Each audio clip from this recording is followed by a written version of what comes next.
Toyota is looking to expand their NASCAR Cup Series portfolio, and the teams reportedly want twice as much money from the next TV contract. How will NASCAR respond?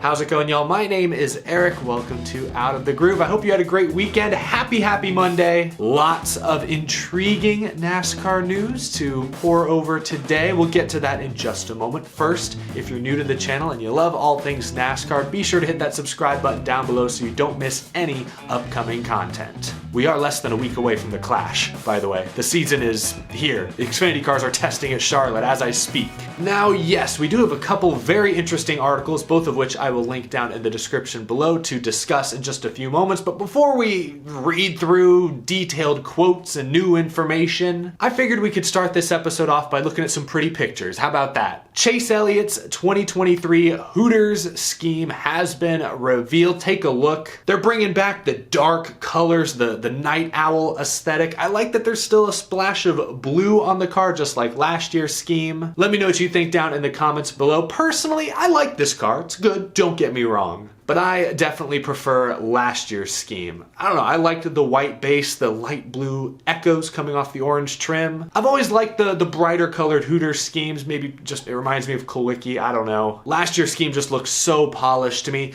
This year's looks good, don't get me wrong. He'll race it at Bristol Dirt, the Chicago Street Race, as well as Homestead Miami. So some special events next year. We'll see this scheme on full display. Let me know which one you prefer down in the comments below. Do you prefer this year's night owl version or the brighter colored version from last year? Leave a comment. The first story I'm going to react to today comes from Nate Ryan, writing for NBC Sports. I'll link this article down in the description below if you want to read the full thing, which I encourage you to do. But in this article, he features quotes from Toyota Racing Development's David Wilson, who says that Toyota is actively talking to current NASCAR teams about switching to Toyota, about joining the dark side as early as 2024. From David Wilson, quote, "We're talking to a lot of the incumbents. It's a very dynamic time right now. If you're a team, you want to have an association with a manufacturer. Again, even in spite of the new car, the flattening of the playing field, there's still something about having an alliance and partnership. What's interesting from a fan standpoint, what's going to continue to drive interest in our sport, is the trajectory of some of the smaller organizations. The tier 2 or 3 and how they get better. That's good for the sport because as we saw last year, the number of teams that won, the number of drivers that won was historically unprecedented." A lot to unpack there from David Wilson. Call me cynical if you want. But my first thought when he says that, hey, it's great, we love seeing the smaller teams succeed, I immediately think of two teams, one in particular that was very successful that went out of business under Toyota's watch. Of course, I'm talking about Furniture Row Racing and to a lesser extent Levine Family Racing. And I'm not going to put all the blame on Toyota for how those situations play out. In the case of Furniture Row, they were a Joe Gibbs Racing satellite team. They lost a sponsor. JGR simultaneously was upping the price of their alliance.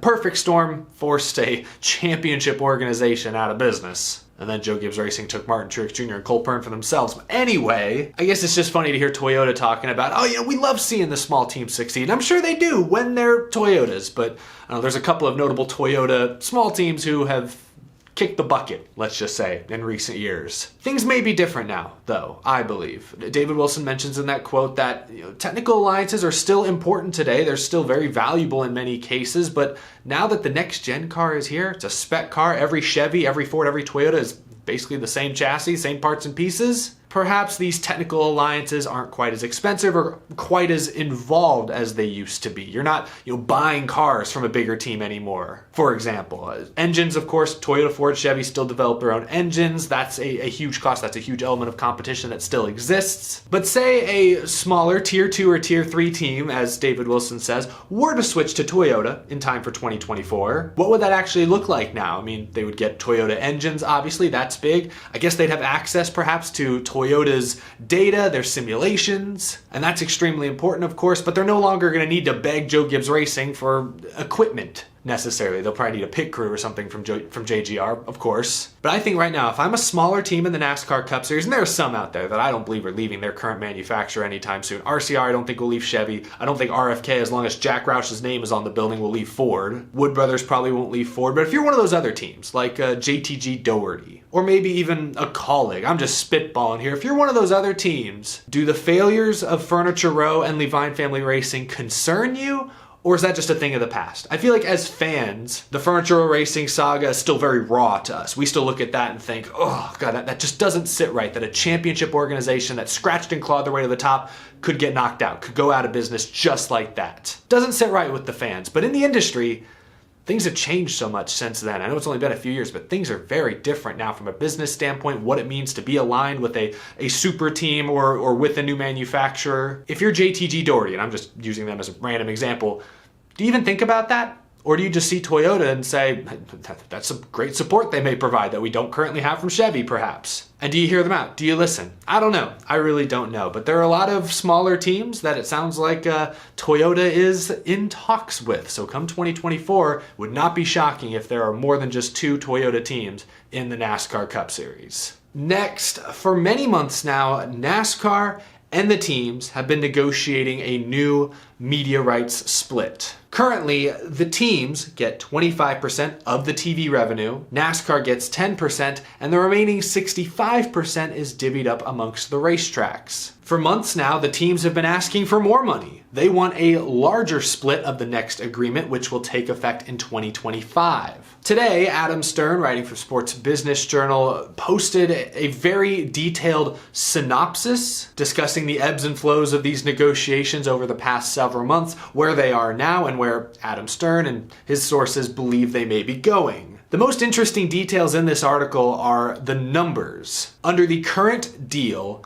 top teams, top entries, are capable of earning roughly $8 to $10 million in winnings annually. According to Sports Business Journal, the teams want that number increased to $16 to $18 million annually. That would be nearly double what it is now. Now, according to this article, the teams say that it costs roughly $18 million annually to run a top car in the NASCAR Cup Series. So $18 million is their cost. The most they can currently earn from winning races and being great is $8 to $10 million. That means there's at least another $8 million every year that these teams have to make up from sponsors. And that's something the teams are trying to get away from. They're trying to become less dependent on corporate sponsorship.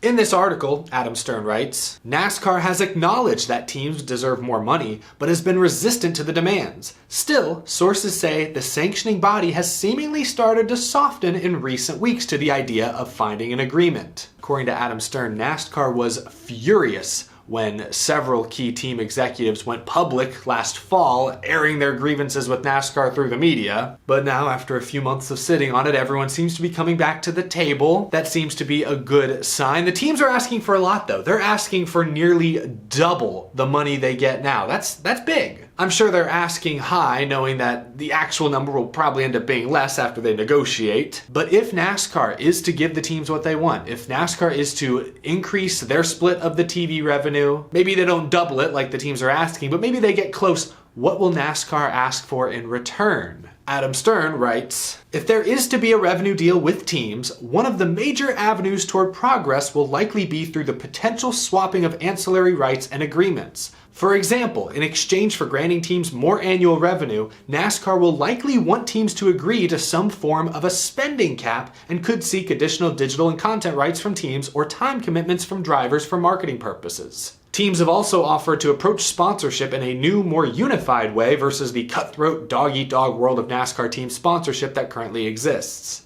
I'm going to ignore that last sentence for now because I have no idea what that would look like. Yes, the current sponsorship battle between teams is cutthroat, but more unified approach, I don't know what that's going to look like. I don't believe that right now. But the first part, NASCAR asking the teams to implement a spending cap. NASCAR's been asking for the teams to consider more cost-cutting measures this whole time, and that's been a sticking point for many team owners. Teams have been insisting that the only thing left is to just lay everybody off. Like, what more can they cut? And in my opinion, I kind of agree with the teams on this one. I mean, NASCAR's already capped so many things. They have a spec car now, which means teams are no longer able to develop their own chassis. NASCAR's testing policy is extremely restrictive. They continue to cut down on wind tunnel time. Pit guns are spec now. So I'm kind of with the teams. NASCAR has already implemented many elements that kind of look like a spending cap in some ways. What more can they expect the teams to consider cutting? I mean, Denny Hamlin had this quote last year: "We need to stop talking about cutting. Cutting does not equal growth."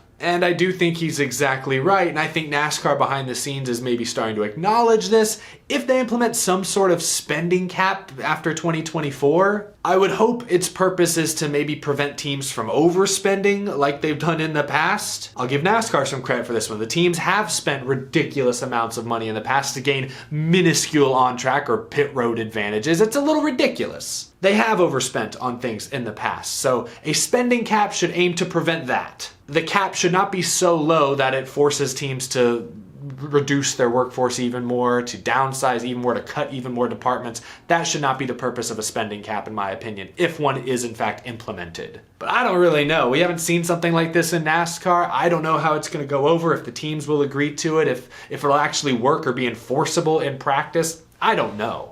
But that's what NASCAR is asking for. It sounds like they're okay with giving the teams more money. That first quote I read, they understand that the teams, their model is not profitable. But they only are going to give the teams more money if, I guess, they get a promise from the teams to not spend all that money on stupid stuff. I don't know. I guess that's, if I'm like going to dumb it down, that's how it sounds. Fair enough. I don't know. We'll see if anything comes out of this. Remember last week we talked about a quote from RFK Racing President Steve Newmark, where he said to watch out over the next few weeks. That sounded like negotiations were picking back up. This is probably what he was talking about. Week before that, there was a report that 23XI is about to begin building their new massive race shop, something Denny Hamlin said was on pause until negotiations showed positive signs. So between those two bit of news and now this latest article that NASCAR has softened apparently in recent weeks, that tells me that both sides are starting to come together. Maybe they're beginning to find some common ground. One thing is for sure though, come 2025, which is still 2 years away, the behind the scenes business of NASCAR will once again change dramatically. The introduction of the next gen car has changed it in many serious ways, but I think 2025 will be a new media rights deal, a new agreement between the teams and NASCAR, a new charter agreement. There will be sweeping changes behind the scenes. Hopefully those changes are beneficial to both NASCAR and the team's long-term futures. Hopefully owning a successful NASCAR team becomes at least a sustainable venture, if not a profitable one, come this next agreement. There were a couple other details in this article. The teams reportedly want to make the charter agreement permanent. I mean, that's not shocking. The charters were implemented in 2016. The current deal ends at the end of 2024. But seeing as how charter values have skyrocketed, especially the past few years, if you're a team owner, that's insurance. That's knowing that if things go bad, if you want to pull out of the sport, you'll have an asset that someone likely will spend a lot of money on. It lowers your risk potentially. Not shocking that the owners would want that to continue. There was another interesting detail in this article. The old guard, as they're referred to, owners like Rick Hendrick, Roger Penske, Richard Childress, who've been in the sport decades, who've developed relationships with many of NASCAR's key executives, they've been kind of pushed to the side. They're not really involved in these negotiations. It's been Dave Alpern representing Joe Gibbs Racing, Curtis Polk, Michael Jordan's business partner representing 23XI, Steve Newmark from Roush, Jeff Gordon is the one representing Hendrick. It is a younger group of leaders who have taken the lead on these negotiations. And I think that's how it should be. No disrespect whatsoever to the Roger Penskes and Richard Childresses of the world. But now is not the time to just do things as we've always done them.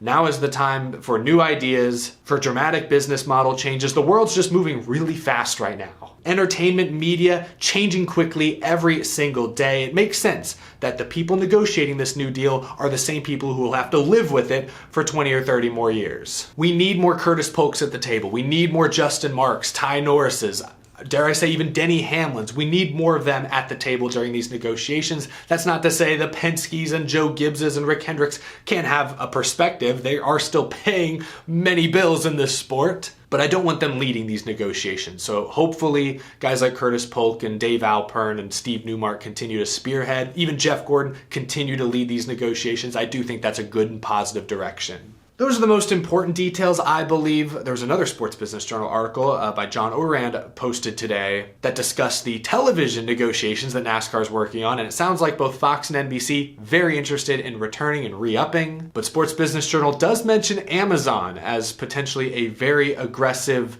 bidder on the streaming side. That's a topic for a different episode. I feel like I've filled this episode with tons of information already. But the takeaway from that article is that the TV negotiations seem to be in a decent place right now. So how that affects the negotiations with the teams, I'm sure there is a correlation there. Anyway, leave your thoughts down in the comment section below. I know we covered a ton of ground. Like I said, this was an information-heavy episode, but I hope you all enjoyed. Thank you so much for watching. If you enjoyed this video, please leave it a like. I greatly appreciate it. And if you're new to the channel, once again, hit that subscribe button down below so you don't miss out on any great NASCAR content coming this season. And as always, a big thank you to my Patreon supporters. I will see you all again later this week. Have a wonderful rest of your Monday. Thanks for watching.